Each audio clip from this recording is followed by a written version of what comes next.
Hi, this is Kelly from thetruthinstory.com, and while my hand is recovering from working on trimming the Druidcraft Tarot deck, a video that I'm working on, I thought I would do a quick unboxing, first impressions on a new Lenormand deck. And I know that it's pronounced Lenormand and all.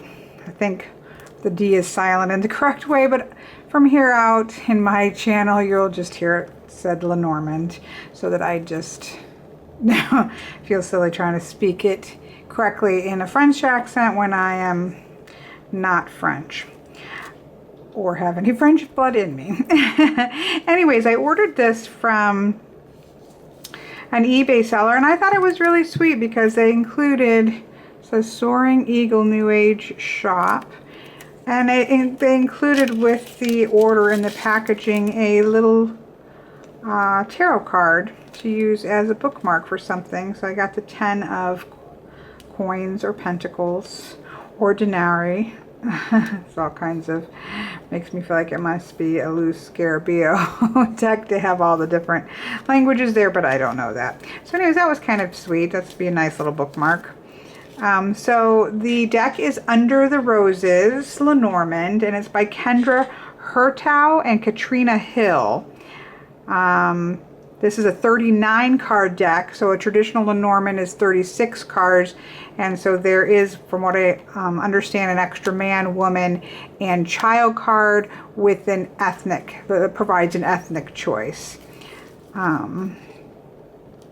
So I did slice, this is very tightly in here with the book. Oh, very tightly. Thankfully I didn't light those candles.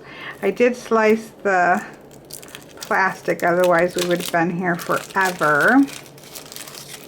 So we'll drop that, which I'm sure my puppy will like to throw around. So we have a little white book, and actually I kind of like how it's not, the font is not in microscopic writing. I can actually read that, so that's actually nice for a little white book. And I don't really think that, you know, in a Lenormand deck needs, I love my Celtic Lenormand book, and I use that, like I said, even when I'm not using the Celtic Lenormand. But for the most part, Lenormand decks actually are fine with little white books, because, you know, the point of it is there are very brief keywords for each of the cards. So as long as they convey that, that's really all that's necessary. And truthfully, once you learn them, you're not doing much referencing to books, to looking up alternate meanings or anything like that. So that, to me, the little white books are fine. It goes into some basic techniques, using the cards, using combos, 5-card lines, 9-card spread, the grand tableau. It shows a petite tableau, which has a 5x3 with 3 at the bottom, and a grand tableau.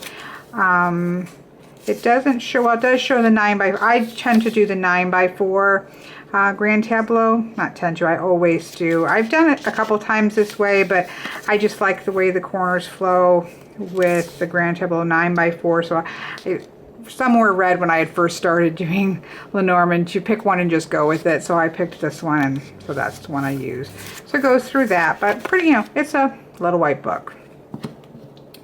Then we have the it's US Game System is who printed this.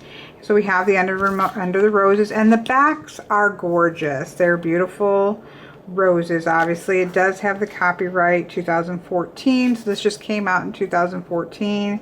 US Games, beautiful rose background, which I do think is lovely. And then we have the cards. Now they do have, in very light print, some words, keywords on each of the cards, which generally is not something that I would like, because, you know, we all use our own keywords, whether you use the German system or the French system or a conglomerate of the two, or you know, any other system that you happen to use. And so it can be it can put you off if it has some random keyword that for you it makes no difference. But this does have it, but it's so light that it's pretty much fades into the background, although it can pop out a little bit, but I don't find it obtrusive so far. Obviously I haven't read with these yet, but it does have the number of the card up in the upper left hand corner and the playing card association in the bottom right. It would not obviously have images for the court cards, which some people do like to have the actual image because they use that as a person, and so that kind of pops out. But it is clear what the what the card association is, so for me that's plenty. I don't like it when they don't have any card association, so that is there and that's good. And there's roses in the other corners. Size wise, I mean, most Lenormands are the size of a playing card. This is my Piatnik and it's the exact same size. My Celtic Lenormand is the same. I do have a small Game of Hope one that I love for traveling for a grand tableau, but for the most part Lenormand decks are kind of poker card playing size. This, if anything, is slightly smaller. So here we have the rider. I would prefer the horse to be in motion because it's kind of that kind of a card, but again, for Lenormand, as long as when you look at the card you instantly know what it is, that's pretty much all I'm looking for. I don't want to search in a card to try to figure out what the card is. I just want to see it and know it. So as long as I can do that, I'm pretty satisfied. Some people want the horse pointing one way or another. This is pointing to the left, but that doesn't really play into too much for me. If it is a card in which that matters, I kind of already have it in my head which way is the important side anyways, and don't need visually to be there. So there we have the clover, which is very clearly clover. The ship, it does have the titles on. I don't think any of my other decks, the Piatnik does not have the title of the card on it, and neither does the Celtic Lenormand, but so that's there. So this might be nice for somebody who's just starting out. Although again, with the Lenormand, I mean, it's pretty clear that the ship is a ship and the house is a house. If you get a good deck, even this I don't even think is necessary, but I don't find it distracting. The image is still nice and big and very clear, so that's nice. We have the house. So there we see the court card just has King of Hearts. It doesn't show an image. But again, for me, that's perfectly fine. I don't have an issue as long as I see that there. We have the tree, the clouds, and I like that the clouds has a light and a dark side. So that's important. This I saw, before I bought it, because I do tend to really look at cards well before I go ahead and buy it. And this is the snake. I would prefer this just to be an image of the snake, to be honest, but I do see the snake right away. The snake does pop out, and after a little while of using it, they do, this can be a woman. So this is what I think one of the reasons they did it. The only thing that kind of issue I have is that it can also be the other woman, or sort of the betrayal kind of person, which I don't really generally read this as.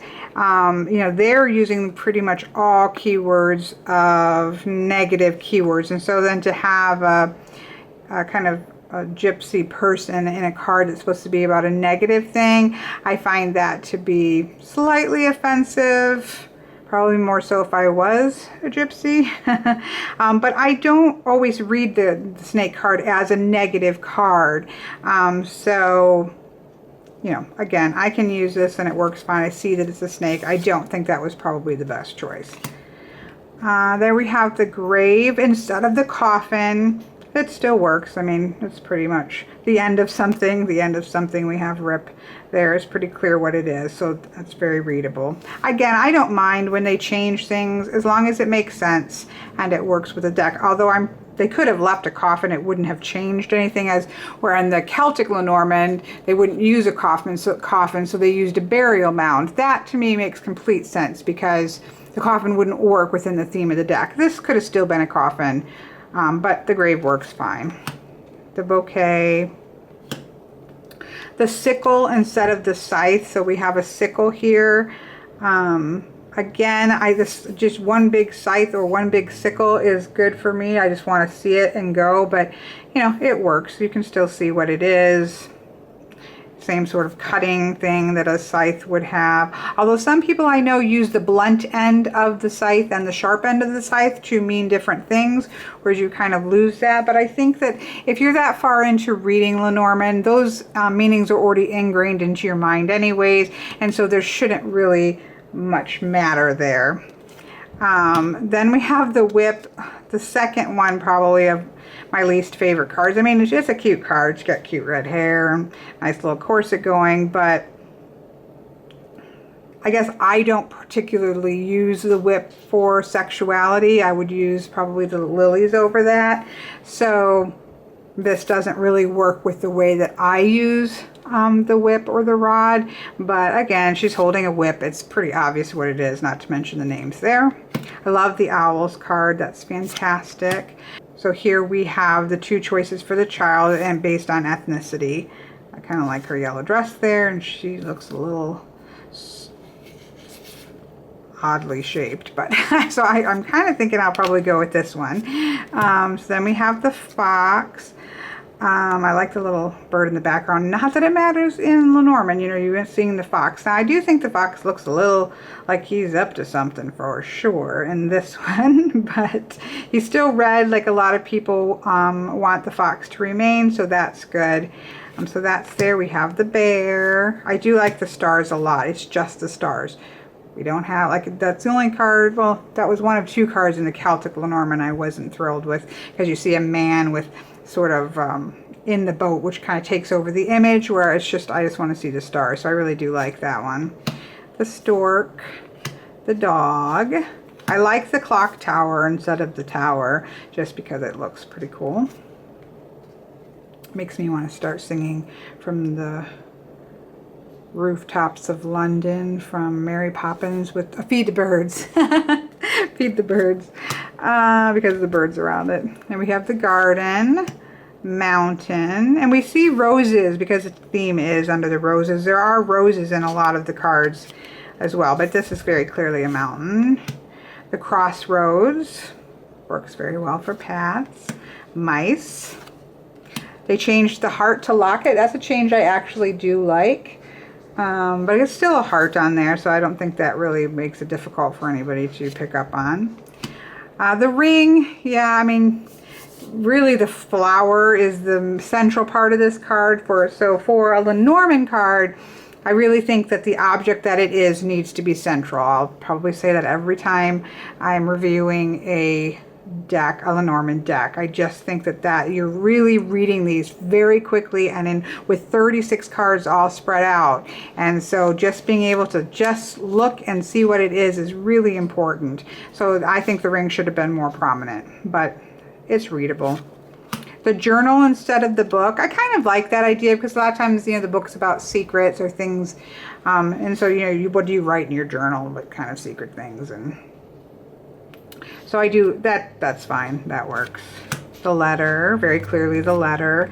Then we have the man or the gentleman man card, and again you have an ethnic choice, or you have the, you know, obviously the other good thing is that if you're doing a reading for same-sex relationships, this gives you that option of having two men put into the deck instead of a man and the woman, or two women put in the deck. So that's nice. I really do like that option, and then I really like the ethnic choice here, which is another reason that I got this deck, is because most Lenormand decks are fairly European in look and nature, and so I do like at least there's some ethnicity here, so I like that.